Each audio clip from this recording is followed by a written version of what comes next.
Ito guys, namatay na yung mosquito hapon. So,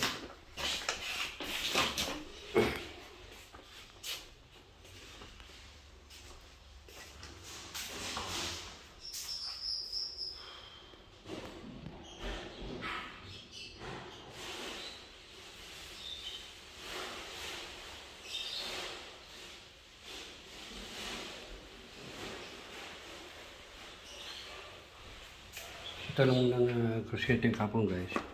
Worth na lang ito siya. Worth 80 euro lang to.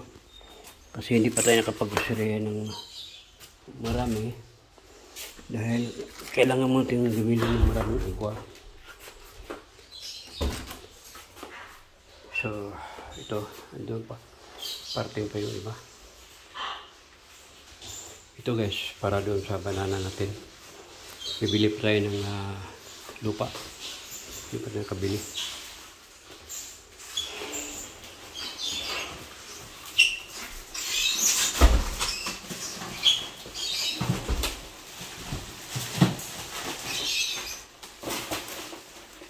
Gracias.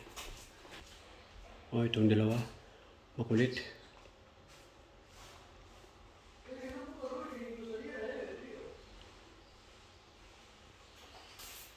So, ito guys. Ito yung kahapon. Yan. Yan. Agua.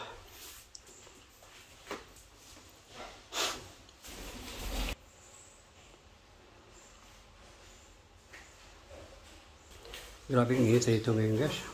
Imumunta ko nga yung aircon din.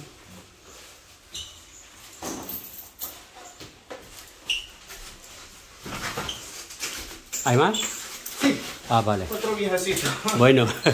Sí. No te preocupes. Lo siento mucho. Ya falta poco. Sí, sí, sí. Vale, vale. En mi trabajo. Vale, vale. Gracias. Ito guys, yung biniting kahapon. Yan. So, ito lang kasi guys. Siyempre, pag mag-grocery ako, for delivery na lang dahil hindi ko naman kayang buhati din. So,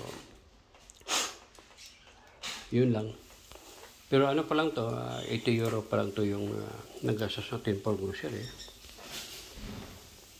Mag-grocery pa tayo muli. Tingnan mo si Lucio. Kulit.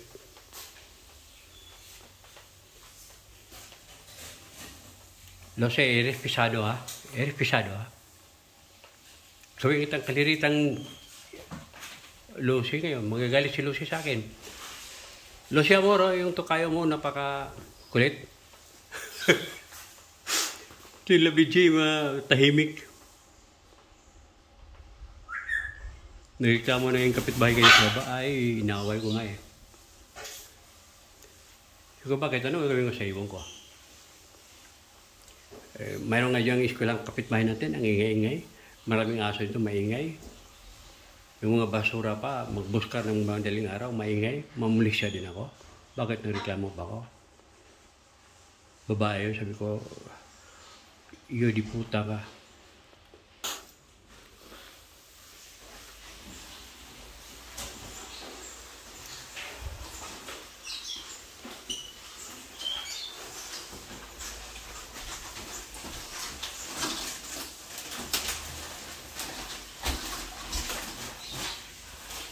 Ahora sí. Toma, hermano. Lo siento mucho, ¿ah? Gracias, no te De nada, hermano. Muchas gracias. Cuídate. Sale. So, ito po guys. Ito pong nabili natin kahapon. So, yun. Maraming salamat po sa ating Panginoon. Dahil sa patuloy na blessing sa ating monthly food allowance. So, maraming salamat Lord talaga sa inyong mga blessing. Dahil malaking bagay na binigay sa Seguridad Social dito sa Barcelona, yung food allowance. Napakalaking bagay. Yung guys, imumuntar ko nga din yung aircon. Dahil mainit na talaga. Hindi ko pa alam kung saan imumuntar to. So, yan lang po guys. Maraming salamat po sa inyong lahat. Sa inyong lang sawang pagsuporta sa bawat isa. Maraming salamat. And I love you all. Yung mga makulit kong imo na.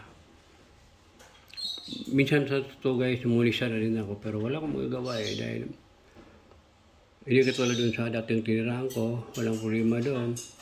Dito okay naman yung kasi may batas ito na may kumbaga isang building na pwede ang mga animals, may ibang building na ayaw nila kaya nandito ako dahil open at okay yung mga animals ito.